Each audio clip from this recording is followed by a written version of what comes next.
Hello, and welcome to RIME Entertainment Showcase with your hosts, Rita and Mel. Hi guys, and welcome to another episode of RIME Entertainment Showcase. We're now in August. Ooh. Where has the time gone? Time flies like that. Yeah. 4 months until Christmas already. Oh, thanks, Mel. Yeah. I'm sorry, but I just had to get that out there. Get it out of my system. Tell them about the show. So, we are interviewing Empress. Empress is a singer-songwriter, music composer, and a dancer from the US, and we are just so excited to interview her. I mean, again, she's going to talk about her journey from a young age and then moving into the world of dance and traveling. And what else is she going to talk about? Just inspiring us. Again, another inspirational. That's the word. Yeah. Every single time. They're just so inspiring, all of our guests. But we know you'll be inspired by listening to our interview. So what we'll do, we'll shut up for now and we'll let you watch it. Enjoy. Bye.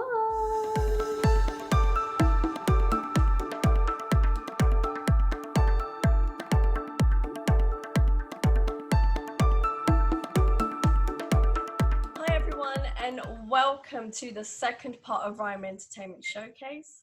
Today we have Empress from the US who'll be embracing us with her presence. She is a dancer, music composer, singer, and songwriter. Welcome, Empress, to RIME Entertainment Showcase. Hi, ladies. Thanks so much for having me. You're welcome. Welcome. So tell us, Empress, about your journey when you were growing up, and where did your passion for dance and music start? Some people say I literally danced out of my mother's womb, and I believe that's kind of the case. I started dancing very early on, and every time I heard music, it was like the two just went together. So, it's such a great thing to be able to move to music anyways. But I have all these funny videos, as the firstborn of 3.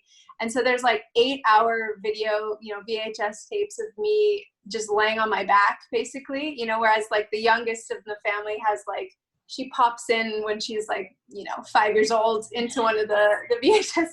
But so for me, I remember watching one of the videos. It's super long and boring, but there's one where my dad would like put me on, sit me up and like dance, and he'd cut out his hand in the camera and like just I'd be dancing, in the camera. So that's, I think, where it started. No one really in my family danced professionally at all, and I had no one really to look up to. So there's no rhyme, pun intended, or reason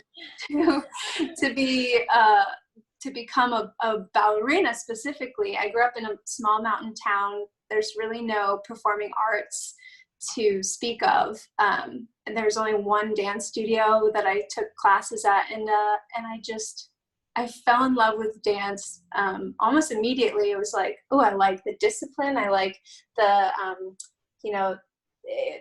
the pushing your body to the limit. Just everything about it was so intriguing, and I was pretty good at it, so that always helps, I think, your ego,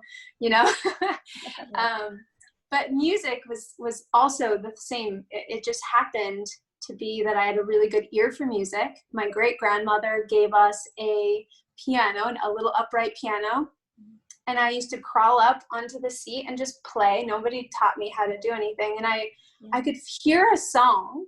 Like Happy Birthday was like one of the first ones that we all learned, right? Mm-hmm. I figured out with my ear how to play Happy Birthday, and I did this like while my mom was, probably out skiing or something.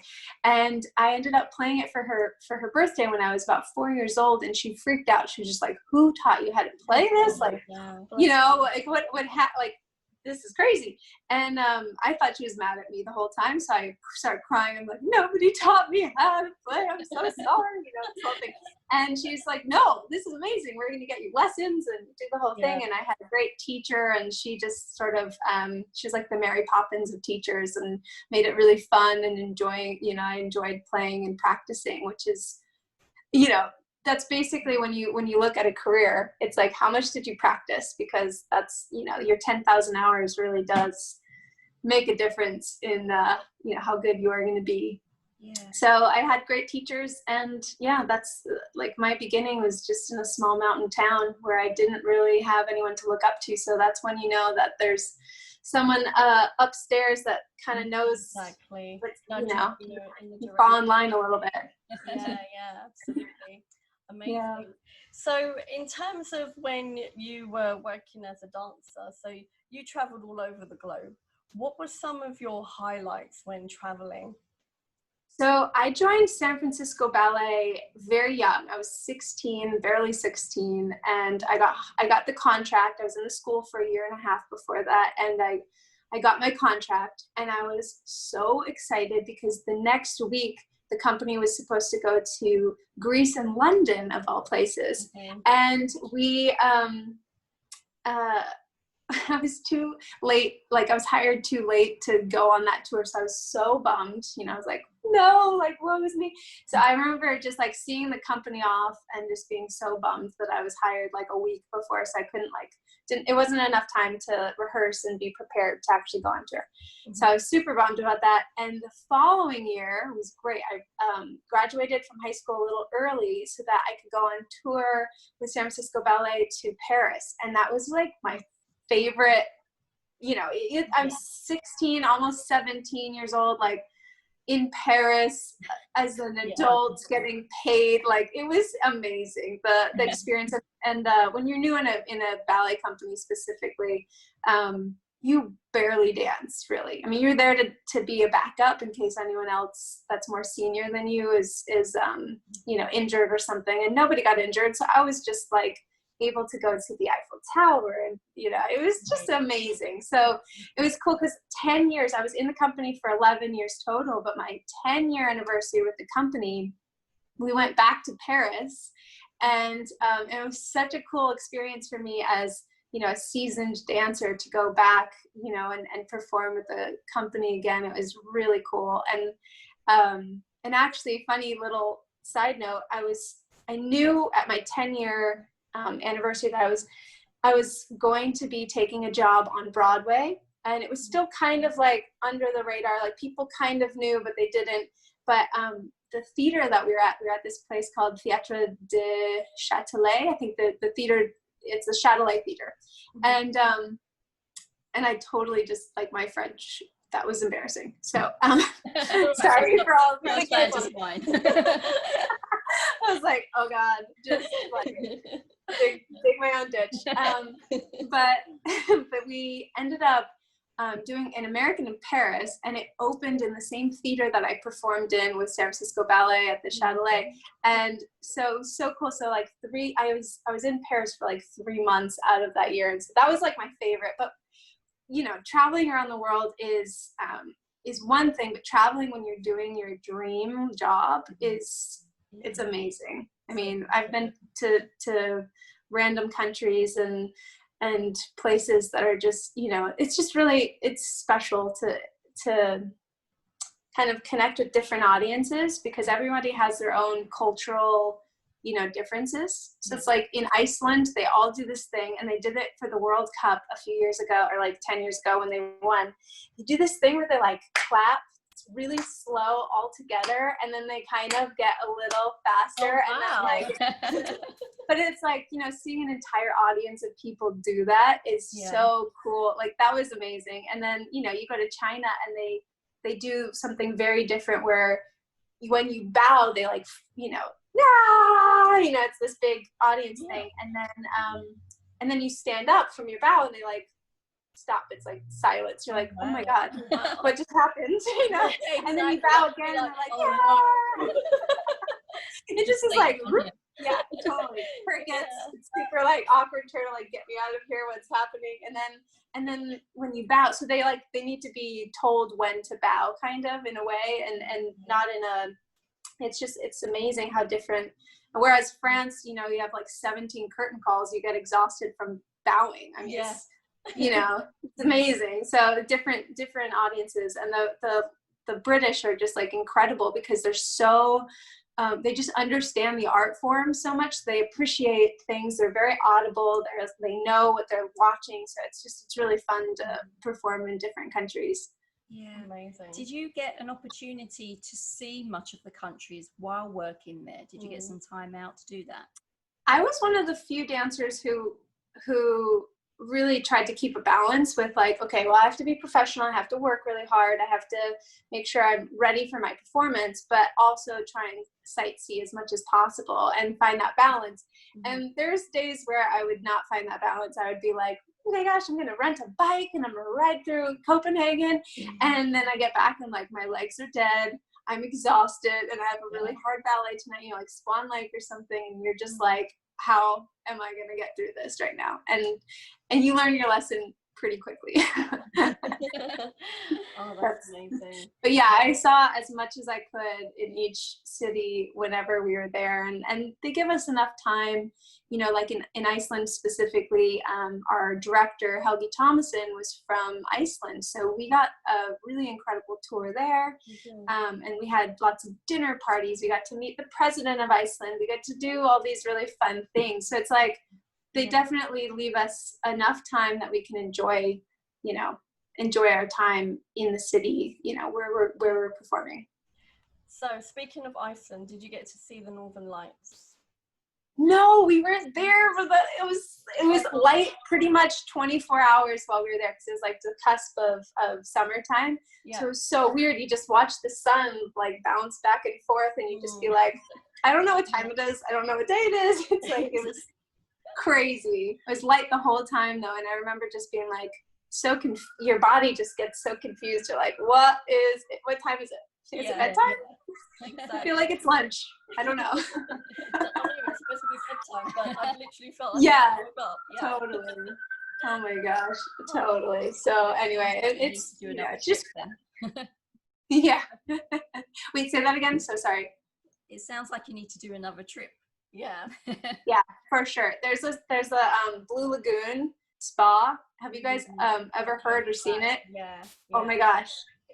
Magical. Just like the sand is black and then the water's creamy white and does not compute, you know, you're like, how is this possible? How is it so creamy? When you pick up the sand on the bottom, it's all black, but the water's so creamy white. You're just like, it's amazing. I think it's so cool. Shows how magical Earth really is. It really does. I mean, I understood why the Icelanders believed in fairies in general and gnomes and things, because it's so magical up there. It's just amazing.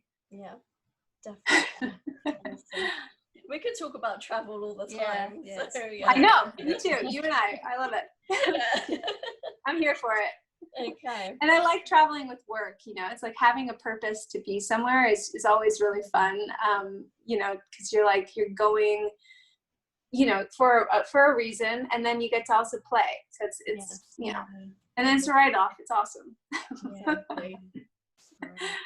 So what was it like shifting to like Broadway from the San Francisco Ballet? I mean, was that a hard decision to make, or did it actually just feel right as the next step? So right. I mean, to be honest, I have one of the few smooth career transitions from the ballet industry. It's really hard to transition out of something where it's all consuming. I mean, it's so much time and energy and focus that it's just really hard to plan ahead. So usually, like, you know, you're going, you retire and you just like, you don't crash, but you really have to, you know, reconfigure your lifestyle and figure out what you want, and you've been focused on one thing for so long. I knew as a young child, I was a big dreamer of, like, my mom always told me to dream as big as possible, and so I really did. I was like, okay, I want to be, it was very specific dreams.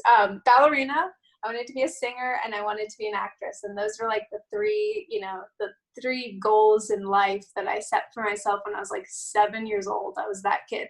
So literally going from the ballet world to Broadway was actually a pretty seamless thing, because the director of the show that I did, An American in Paris, was a choreographer from the ballet world, and I'd worked with him for 11 years. I'd been in the company for 11 years, and I'd worked with him almost every year that he came to work with us. And so I felt like it was the best way to transition, because it was something that I was comfortable with. Christopher Wheeldon is like just an incredible person in general. He's so talented. He's very generous as an artist. He gives you so much material to play with, so you still feel like you're creative, you know, and you're not just being created on.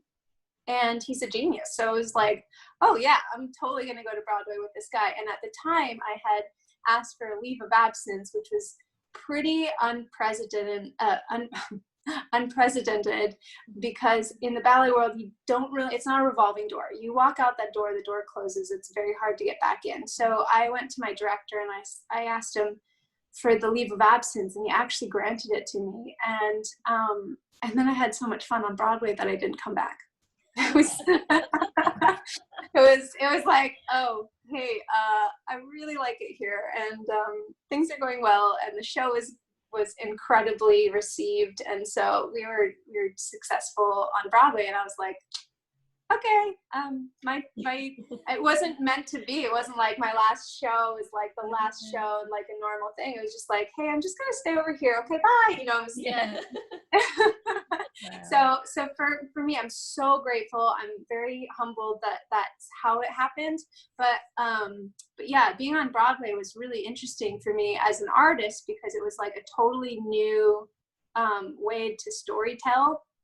You know, it's like you're physical for your whole career, and you're basically like expressing emotions with your body, and then you go to Broadway and it's wait, now there's a new way to communicate with words, with acting, with, you know, the dancing as well, but then also singing.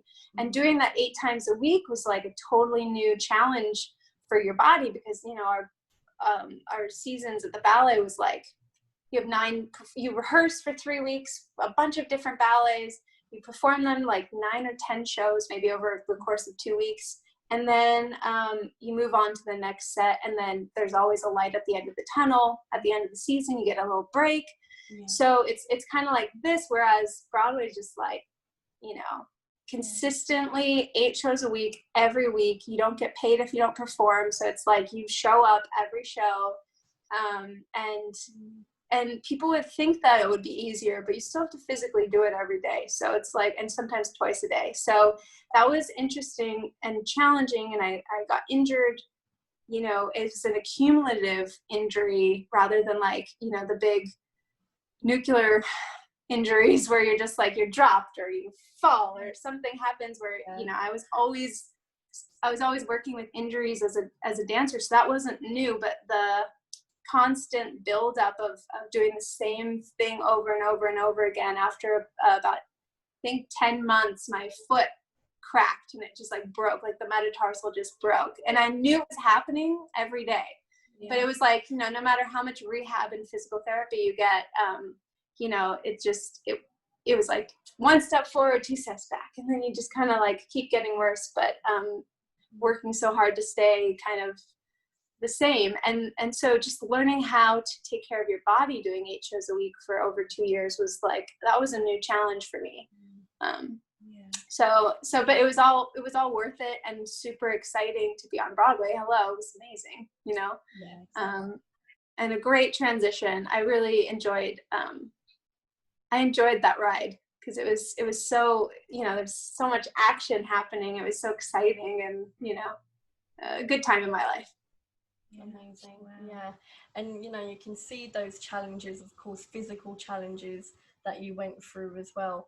I mean, in terms of your mindset at the time, if you don't mind us asking, how did you overcome that and then kind of say, right, okay, either I'm going to evolve from this and move on from that, or am I going to still do Broadway? How was your mindset at that point? Yeah, actually, you know, it was interesting because I'm so focused on a solution always. So it's like, and I always found solutions when you focus your energy on like, okay, well, I could focus on all the the stuff that's happening and the like on the downside, or I could just focus uphill and lean in and just keep going. I always found a team of people to help me. Like, I don't think you can do it alone. But I always had a team of physical therapists that you kind of like, there's special ones out there, and I'm so grateful for the ones that I've been able to find and work with, because they're solution oriented as well. Because if you're kind of aiming for that, you find people that are like-minded. And you know, like with injuries, it was funny. I had been told several times in my career that maybe if you stop dancing, that injury will get better. And maybe it was never an option for me. It was like, is it or is it not? And actually, one option is not even an option. So like quitting ballet was not, or like, you know, discontinuing my career at 24 years old or something. I was like crazy young. To just maybe get better. That wasn't an option. So I ended up finding all of these physical therapists. I even found like a scientist who fixed the neck injury in like a half an hour using like these, you know, special probes that he's used in NASA. I was like, you know, the things that are out there, that if you really want a solution and you're willing to do the work, there's always, you know, there's always a solution. But you kind of have to just stay, you know, with the glass mostly full mindset and focus and try to draw in people that are like that. And then, you know, you can't do it alone, that's for sure. But I think with the challenge, you kind of, like there are things on Broadway where, like for instance, my husband's godfather had passed away, right? And he told me right before I had to go on stage. And it was like, you know, I was torn between crying and like ruining my makeup, you know? It was like those kind of things where you have to like take the emotion. I learned this in acting class. You take those emotions, you compartmentalize, you go, okay, I'm going to deal with that later. I have to be in the present right now, and I have to do a show, and I have to be happy on stage. And that's just, this emotion doesn't work with that. So I have to like set that aside, try and focus my mind on what I'm doing, and then I'll deal with that later. And I always found a way to like, because you have to let those emotions out, but you sometimes have to shove them under a rug until you're ready to deal with them as well. And in the ballet world, you know, they focus solely on being perfect. So they never really give you compliments. So you kind of have to compartmentalize like, okay, well, I did everything right except for that one thing. I can choose to focus on that one thing that I did wrong, or I can just make it better and just be perfect next time, you know? And it's sort of a difference. I saw a lot of people unravel, you know, I was one of the longer running dancers in the company. So I'd seen a lot of generations of dancers that are affected by it because they let it get to them. You kind of have to like put a shield up and just like take it for what it is and move on, you know, and decide too, like if it's you're always in control of your career and your life, and so you can't be blaming someone for, you know, if you don't want to get a correction from someone, then you don't have to. That's fine. But if you want to be doing this industry or be a part of this, and that correction comes along with it, then you have to take it. But that was a choice. And, you know, it's always in our control. And I think that's how, like, you know, Empress came about, was that I was finally feeling like, hang on, I've been in control of my life the entire time, but I didn't know it. And so when you don't know it, you're the car, but you let someone else drive it. And when I finally decided, like, wait, no, I'm going to be the car, but I'm also going to drive my own vehicle, and I'm going to get in that driver's seat, put that seatbelt on, and just drive, you know, the direction that I want to drive. And so kind of realizing that the little things that happen on a daily basis, they don't really matter if you know where you're going, you know. It's like worrying about every little bump in the road is just irrelevant. Also, you have to be your own champion. You have to, you know, even if people are actually saying, oh, you know, this need work, that need work, but you need to be, like, as you said, focus on what you've done well, but also champion yourself that, okay, you know, that's a hurdle, but I can overcome it. So Totally. Yeah. And you really have to have, the self-love has to come from within, because,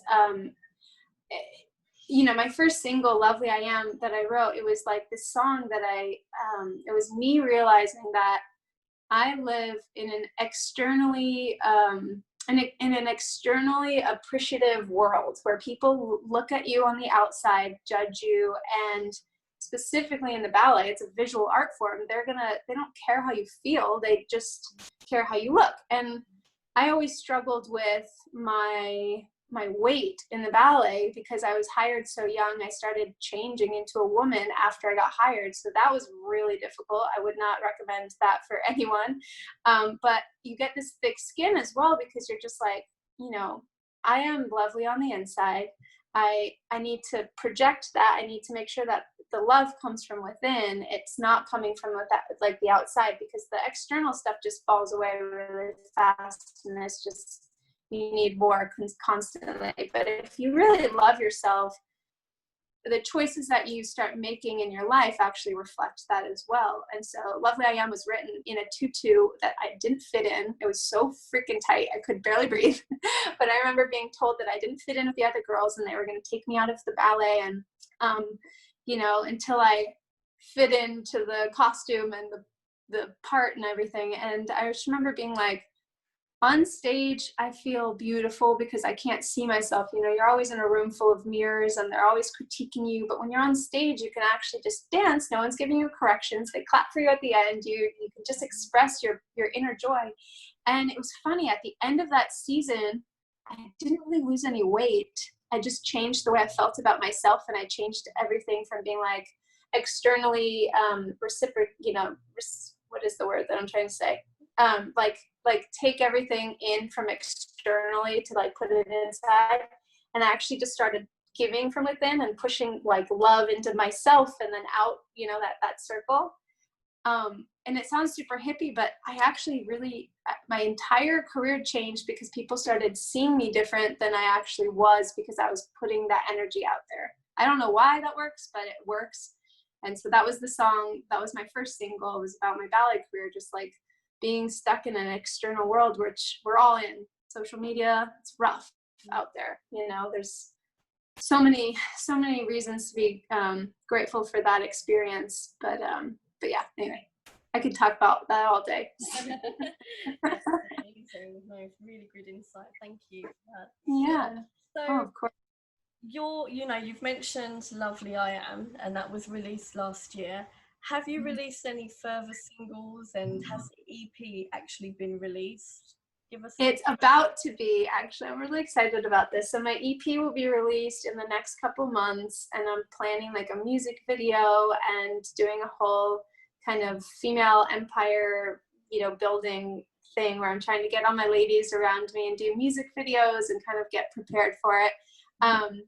Even though it's kind of difficult with the quarantine, we're figuring that out. Coronavirus has been really difficult in the live entertainment industry for sure. But yeah, we figured out how to record virtually. So that's exciting, safe as well. And I finished my EP, and then we're working on my first album as well, which I'm really excited about. But since last year, I released 2 other singles, and then took a little break with the coronavirus just to figure things out, like the rest of the world, I feel like. Yeah. I think crazy. A little bit of downtime. Like, how have you guys been with the coronavirus? I mean, how has everything been for you? I'm sure it's kind of seamless because you're doing video interviews, but yeah, I would say for us, it's picked up. Yeah, things have picked up, and we've kind of said, it's been difficult because we're starting to get back to normal now. You know, normal in the external world, as we call it. But for us, I feel we're almost still living in lockdown because everything we're doing is virtual anyway. Yeah. So we're not really seeing any difference. We're like, okay, well, we'll still go grocery shopping when we need to. But, you know, other than maybe going to an odd restaurant or a bar or something. But right. It's just like, okay, well, it's just normal for us. That's amazing. Yeah, that's amazing. It's very, very inspiring. And I feel like we've all been sort of like, we took a moment, assessed, and then now we're all just kind of going in a different direction. Take the moment to reassess. Yeah, it's just been a period of inspiration, and it gives you time out to look at what you're doing, and if you have to pivot things and change things, it just feels right, and thankfully we've managed to do that. And as you said, if you love what you do, it's fun in a way. It just oozes out. That energy will come. Yeah. Amen, Rita. Love that. Yeah. So who is Empress, and what is your message out there? Because you talk about obviously being your own Empress and Empress. So can you share a bit more about this? Yeah, well, okay, so my evolution of turning into Empress was I wanted to be, like I said, in the driver's seat of my life, and I needed to figure out what that actually meant. I just feel like I've been, another metaphor, but I've been the canvas for artists my whole career, and I was this well-trained canvas that can conform to whatever you want me to be, you know, and choreographers and, you know, acting coaches and singing people, everyone just conforms you to be what they need you to be, and you just become this like sculpture for a second, and then you turn into something else, and then you keep going. And so I just always felt like I was being created on, and rather than being a creator. And so I, you know, people see the ballet and they think, oh, it's so beautiful, you're perfect, it's like la la la la la, you know, my dream was to be a ballerina, and I was that little girl. But then there was this time where I always felt like I didn't dream big enough. And when I was in the ballet, there were times where I was like, well, when I was 7, all I saw was the pretty ballerina, the satin point shoes. And now as an adult, I see the politics involved with casting. I see the blisters on my feet rather than the satin. You know, I see like the real, you see the world with different set of eyes when you kind of are older. So I decided to take everything I knew from all the careers that I've kind of dabbled in, from dance to acting to Broadway to singing, and kind of just like take a minute to dream as an adult, and like, what does that look like? And that's kind of where Empress, the gem of Empress, was created. And it wasn't to rule over anyone else but myself, and intended to, you know, to empower myself to be the ruler over my own life and career, and everything that I do to kind of match that, and then hopefully inspire other people to do the same thing. Because I think the idea of it, and I've played plenty of queens in my day on stage, you know, to think about what that crown actually, how much insecurity a crown holds if you don't own it. So the single that I wrote, We Own This Crown, was about kind of the self-coronation that we all have to do in order to become the ruler over our own life. And you know, how cool would it be if the entire planet would just do a little self-coronation? You don't need anything from other people. You don't have to give to other. It's like you come from like a very strong, confident place. And then all your actions are going to just be based on doing good for others, rather than I need something from this person, I'm going to take that and I'm going to go over here. And, you know, it's a very different mindset. And so coming up with Empress was also just like so fun. As a girl who grew up loving sparkles and tiaras, I was like, this is awesome. I was actually so excited that the name hadn't been taken. I called my attorney and he said he hated it, and I was like, perfect, I wanted a strong answer. You know, it's like I didn't accept no for an answer. I was like, this is my name. It, you know, it just felt like it fit. And I wanted an alter ego because I wanted to I love performing, and I love the ritual of performing. When you are putting on your stage makeup, you're putting on a costume, you become this character, and then when you are finished, you take it off and you can just be normal again. And I think a lot of times, you know, there's people that find it's a very thin veil between on stage and off stage, and if you don't know the difference, you get confused. You start, you know, looking for highs that you get when you're on stage in other places, which I think can, you know, not that I was worried about drug abuse or alcohol abuse or something in my life, but I really like the professional quality of performing when you're becoming a character, and then you can just turn it on and know the difference between yourself and the character. Yeah. Even though I like to have as much I mean, when I write music, it has to come from some place that is authentic. And so just finding my own authentic version is what I try and help people, you know, at least when you're walking the walk, when you're like, okay, this is my version of Empress, what's yours?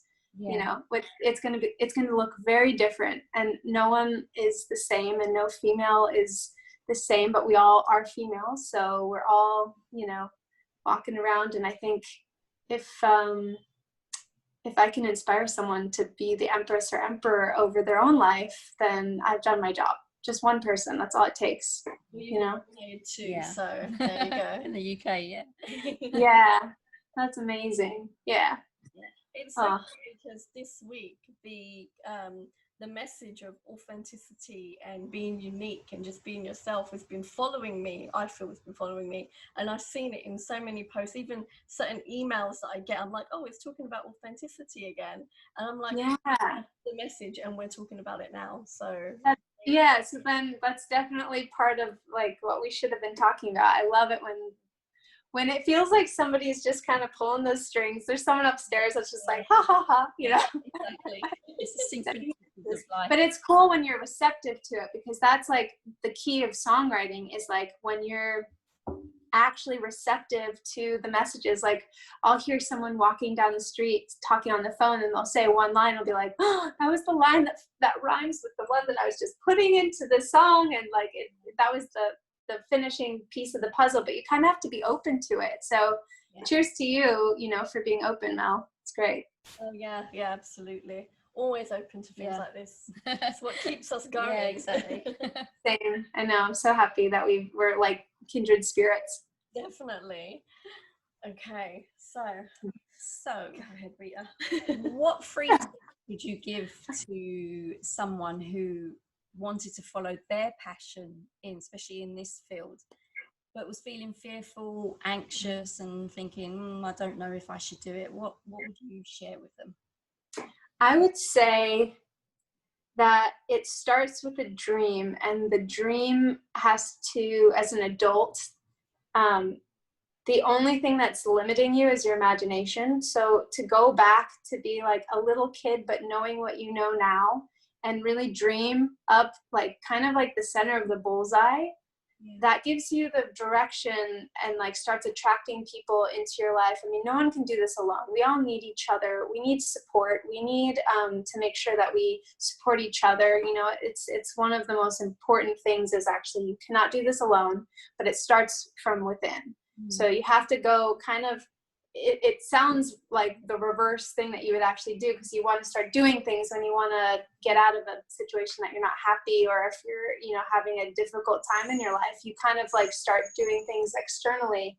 But just going in and kind of becoming like the childlike self, the little girl or boy inside of you, dreaming something up that makes you feel really good and happy about what your life would be like, and then kind of just like focusing on that. I think that was what helped me. I mean, I kept on thinking like, you know, in every career I was always looking outside of this like snow globe almost. It was like everything outside the snow globe looked better. The grass was always greener on the other side of this glass, this like invisible glass. And when I realized that all I had to do was shake up the snow globe inside of me, it was like all of these things like started looking more beautiful, you know, and realizing that it was always within my wheelhouse to like change my life. And it wasn't, you know, going to Broadway didn't make me a happier person, or being a ballerina in one of my, you know, dream companies wasn't like the end all be all for me, because it felt like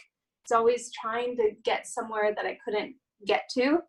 So kind of like shaking up what you already have and just appreciating them will attract more great things into your life. That's just like, you know, I know it's a very basic law of attraction idea, but it works whether you believe in it or not. It's all in the power of the mind, and it's who you surround yourself with. That's, in my experience, that is the most important, you know, those are the most important two components. Yeah. You are who you hang out with. Yeah, no, definitely. I love that. I think, you know, I always say to my clients in terms of you've got to build your foundation inside, and then outside it will just naturally happen, because as it's happened with yourself, you just ooze that energy out, that things to manifest. Right, and you're more open to it because you're like grounded in yourself. You won't be blown around as much if your roots are really, I just felt like for so many years my roots were growing and nobody could see that they wanted the flower, but it was like, you can't rush the growth either. People want things now, and if it doesn't happen right now, then they give up and they said it didn't work. But the thing is like the roots are the most valuable part about anything. And so just deciding that you want to change is part of your roots growing deeper. It's not going to be the bud of the flower. It's going to be the roots that are going to keep the bud there. And, the bud comes in and out. It's like, it's a great metaphor. There's going to be weeds. You don't dig up the entire yard to just pull out a weed. It's you just pull the weed out and get rid of it, and it's but it comes from you not going out with the weed. You have to have your roots pretty deep. So understanding that takes time, and you have to appreciate the time, because it's all, it's written in the stars. We're all here, and we know that there's a purpose for each one of us, and discovering that purpose is gonna be part of the fun journey, of life. Definitely. Love that. That's beautiful. Mm-hmm. Right. So, Empress, you've got your EP that's coming out. You've got your singles. Where can our viewers hear your material and hear your songs? Great. Well, the one universal thing is my website, which is www.empress-music.com. And my favorite of all social media is still Instagram. So it's at empress.music is my handle. And you can follow me and all the latest news. I have been kind of inactive for a little while with all the riots and things that have been going on. It's just been really hard because I feel like people have been finding a new way to bully on social media, and I've just been trying to figure out how to I don't know, not be bullied by, people saying things like silence is violence. Is just another way of bullying, because there's so many ways of there's so many different versions of grieving that people don't understand. Like, there's no right or wrong way of grieving. Yelling out and just making people feel bad is not part of my platform at all. So I've just been trying to figure that out. But Empress@music is my handle for Facebook and Twitter and all the TikTok and everything. So lovely. Okay. Yeah. So what's your final message to our viewers who are watching this today? Well, if there's one seed that I'd like to plant in each one of the brilliant minds and viewers out there, is that you are the ruler over your own life and the creator of your happiness. And each one of us can self-coordinate ourselves, and to really kind of let those roots grow deep, and the flower will stand a lot stronger, and we will all stand together. So just be an empress or emperor in everything that you do, and be a good one. Be the best one you can be. Love it. Thank you so much. Thank you so much. This is like, it's so nice to actually speak with really empowered women like you too. And it's rare as well in our industry to support each other. And I think that it's really great that we can do that, in any way. So thank you for supporting me. And I am always there for you guys if you need anything. You are very welcome, Empress. Thank you so much. Thank you. Hi guys, and welcome back. Now, weren't you inspired? Inspiration just hits you.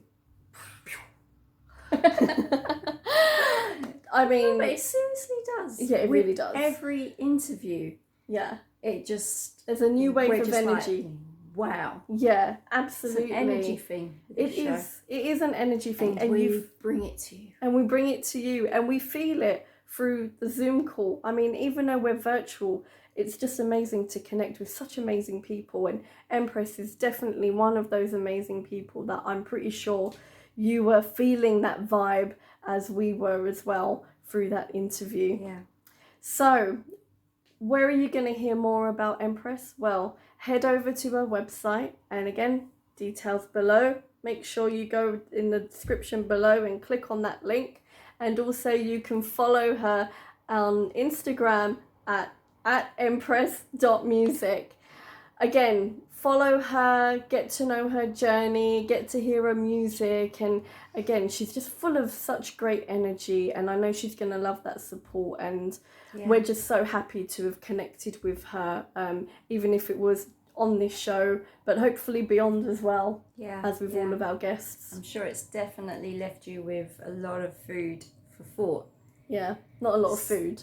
There's food Don't for talk about food with our sisters. Don't talk about food. Anyway, what else can you do? You can also follow us too. Yeah, so if you're on Instagram and you're following Empress, don't forget to head over to @RIME Entertainment Official, and also we've got @sisters_in_rhyme. And how are we spelling rhyme? RIME. So we're going to see you again this month for another amazing interview. Definitely probably another inspirational interview, as it always. Yeah. So we're going to let you crack on with the rest of your day. Go and get that inspiration and keep watching. And don't forget to follow us. Yeah, don't forget to follow us and keep watching RIME Entertainment Showcase.